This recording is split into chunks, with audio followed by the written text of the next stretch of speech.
Welcome to the fifth gate of Kammasaka Zen, known as Shakyamuni equanimity.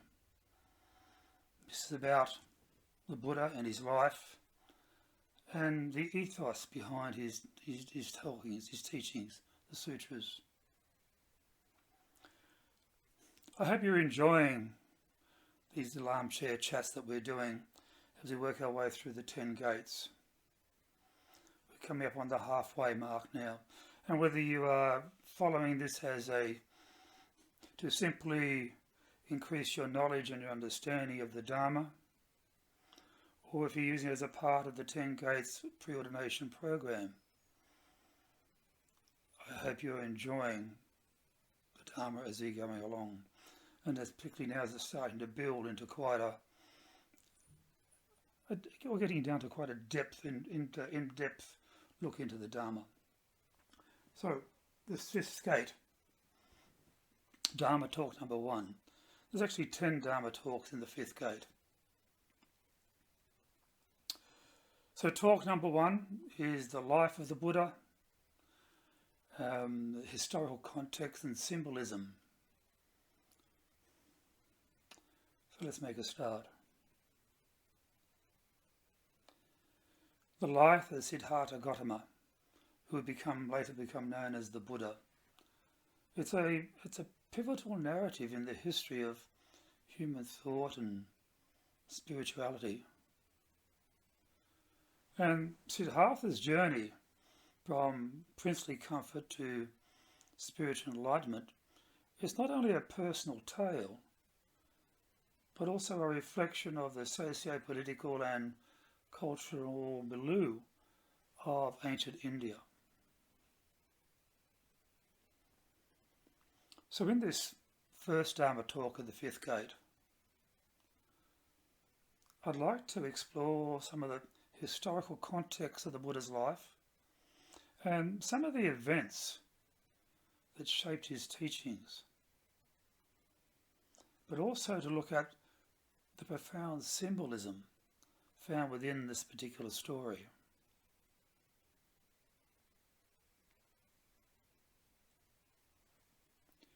The historical backdrop of the Buddha's life is the Indian subcontinent in the 5th to 4th centuries BCE, a time marked by significant social, political, and also religious changes as well.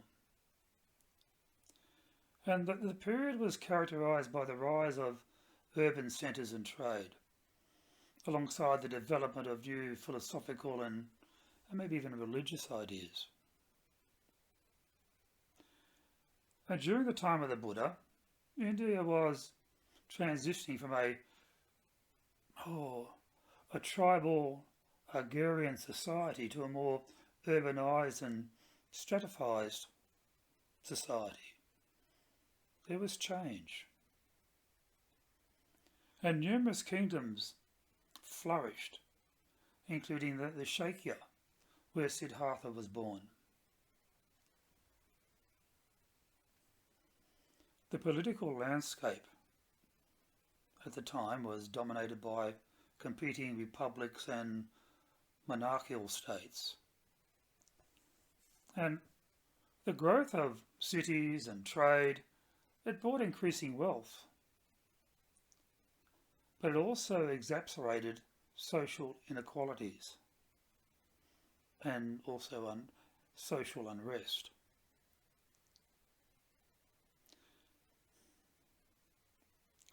The religious context of Siddhartha's life was equally complex.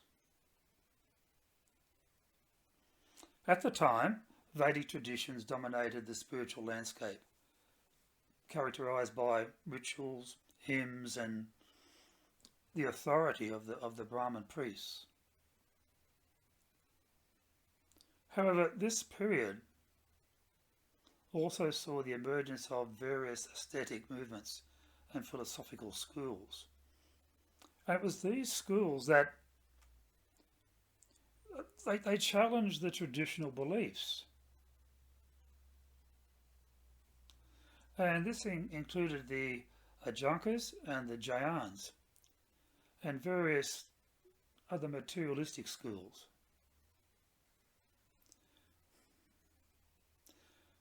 The emphasis on meditation, ethics and personal experience was started to gain traction, setting the stage for the Buddha's teachings.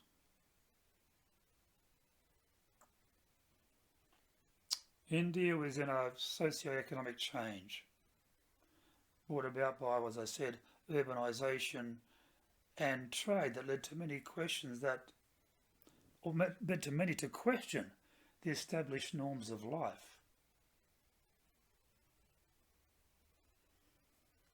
And there began a growing disillusionment with the realistic practices of the Vedic religion. And this prompted a search for deeper meaning and personal salvation.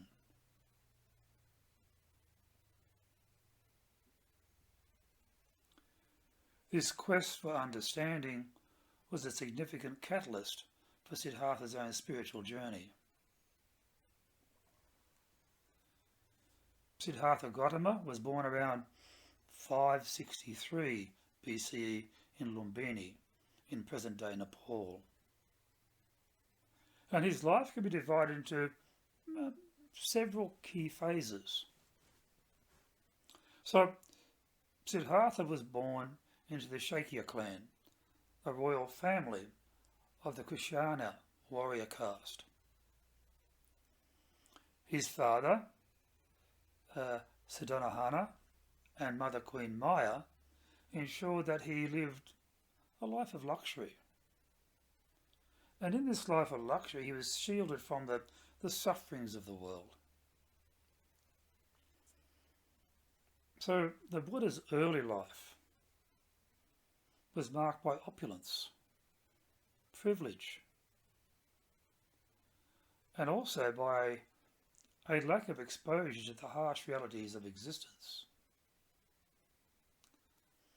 However, Siddhartha's sheltered life was interrupted when he ventured beyond the palace walls.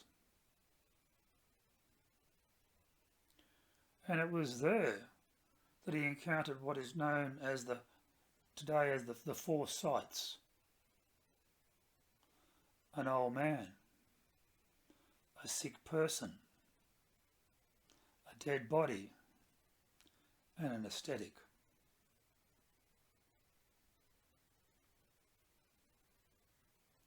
These encounters profoundly impacted him, awakening a deep sense of empathy and the realisation of the impermanence of life. And then, driven by a desire to understand the nature of this suffering,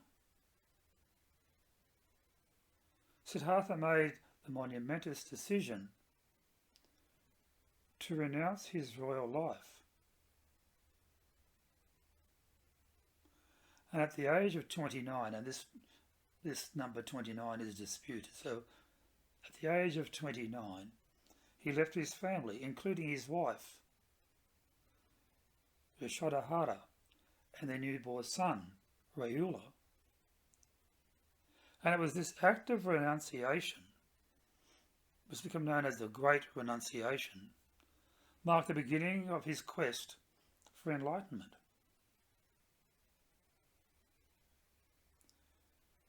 Now, over time, Siddhartha sought guidance from various spiritual teachers and also practiced rigorous asceticism, believing that self-denial would lead him to liberation. And it was for 6 years that he engaged in extreme fasting and meditation. But he eventually realised that his path was not yielding results that he sought. So, disillusioned, he abandoned the ascetic practices and adopted a more moderate approach, which is known today as the middle way or the middle path. And it was after abandoning this extreme asceticism that Siddhartha sat beneath the Bodhi tree in Bodhgaya, vowing not to rise until he had attained enlightened understanding.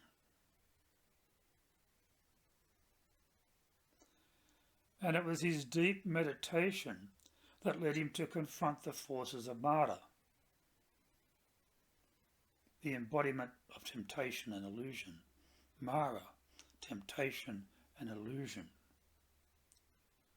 And after many nights of profound struggle and realization, he achieved enlightenment at dawn, becoming the Buddha, simply meaning the awakened one. And it was in this moment of awakening that Siddhartha comprehended what we now call the Four Noble Truths. The truth is suffering, known as dukkha. The origin of suffering, known as tanha. The cessation of suffering, known as irohara. And the path that leads to the cessation of suffering, known as magna.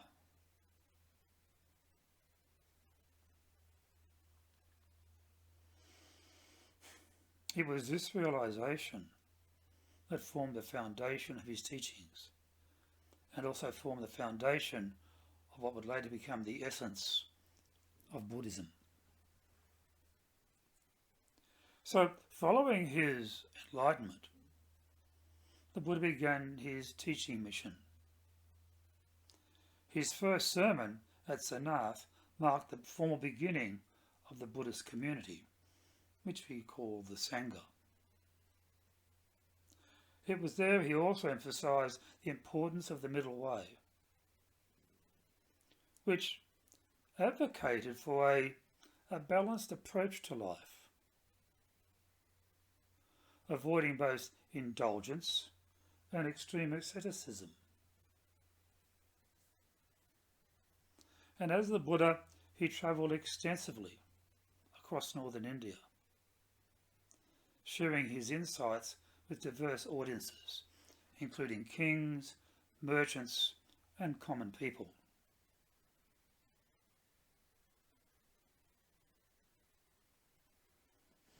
His teachings emphasize ethical conduct, mindfulness, and the practice of meditation as a means to attain liberation from suffering.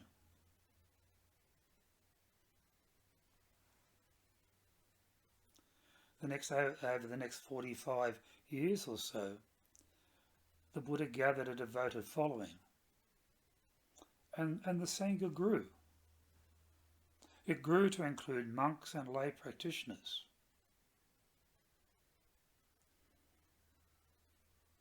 He established monastic rules and community guidelines, ensuring the sustainability of his teachings.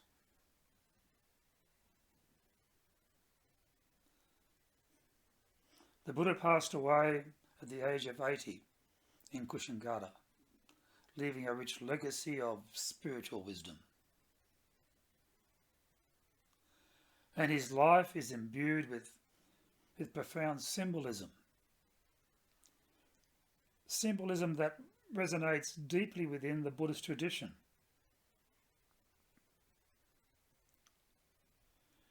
And it's these symbols that serve as metaphors for the spiritual journey and the nature of existence. And today, the Bodhi tree under which Siddhartha attained enlightenment, it symbolises the quest for wisdom, the quest for the potential for awakening within every individual.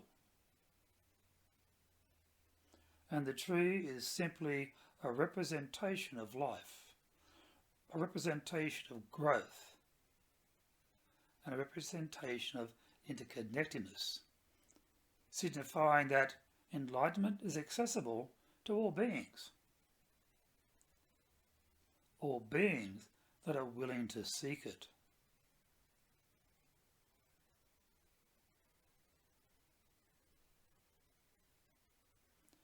The foundational symbols of the Buddha's teachings are the Four Noble Truths.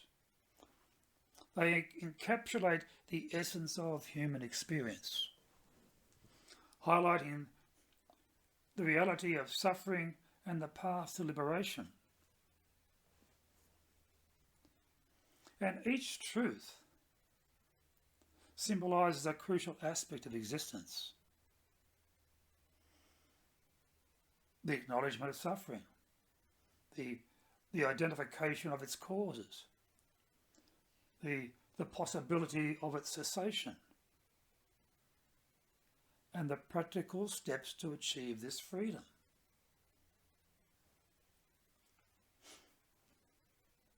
And the symbolic key in Buddhism is known as the middle way, representing balance and moderation.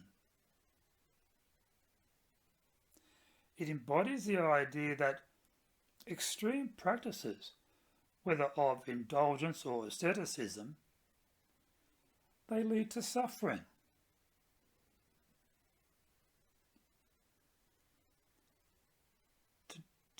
To the disillusionment, to discontentment. But it's the middle path offers a way to encompass both wisdom and compassion, which can guide us as individuals towards enlightenment or understanding, Buddhahood, whilst navigating the complexities of the life in which we live in our modern society.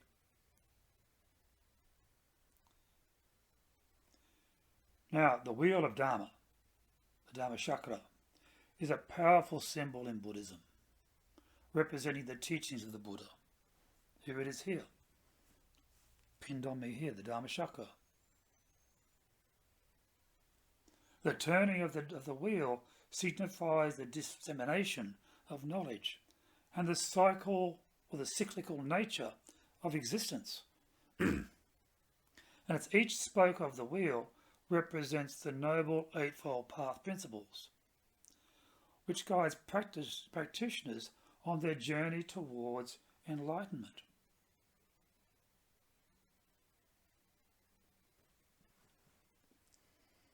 The lotus flower, which blooms beautifully even in muddy waters, symbolises purity, enlightened understanding,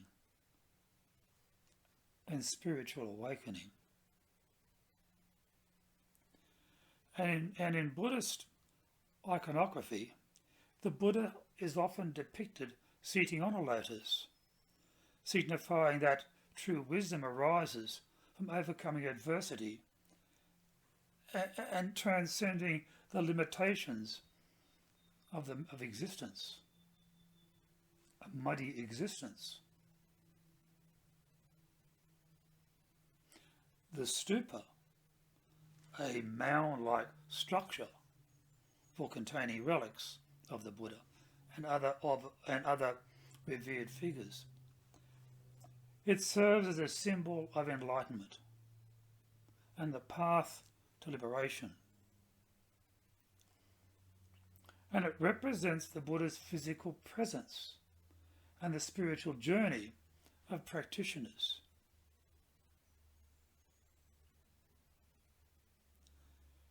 Encouraging them to cultivate mindfulness and devotion.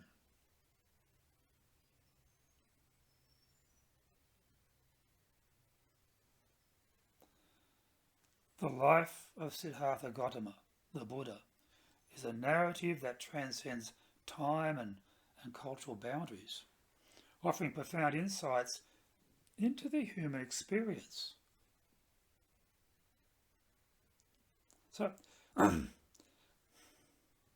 historical context of ancient India, with its socio-political and religious dynamics, it shaped Siddhartha's journey. And it also shaped the emergence of his teachings. And the symbolism found within his life, or the story of his life, serves as a source of inspiration, and it also serves as a source of guidance for countless individuals who are seeking to understand the nature of suffering and the pursuit of awareness, but also in the pursuit for the cultivation of compassion.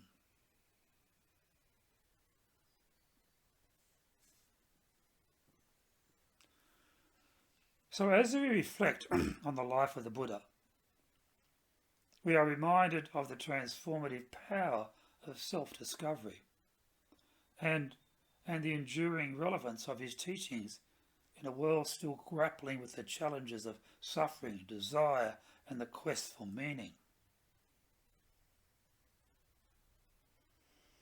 Nothing has changed from ancient India to our life in our society today.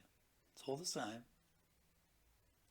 And the Buddha's legacy continues to inspire individuals on their spiritual journeys, inviting us to explore our own paths towards awakening and towards liberation of the mind, liberation from suffering. So this is the fifth gate and the first talk. I hope you've enjoyed it. The background knowledge of Siddhartha and how the Four Noble Truths came to be. Thank you for listening once again.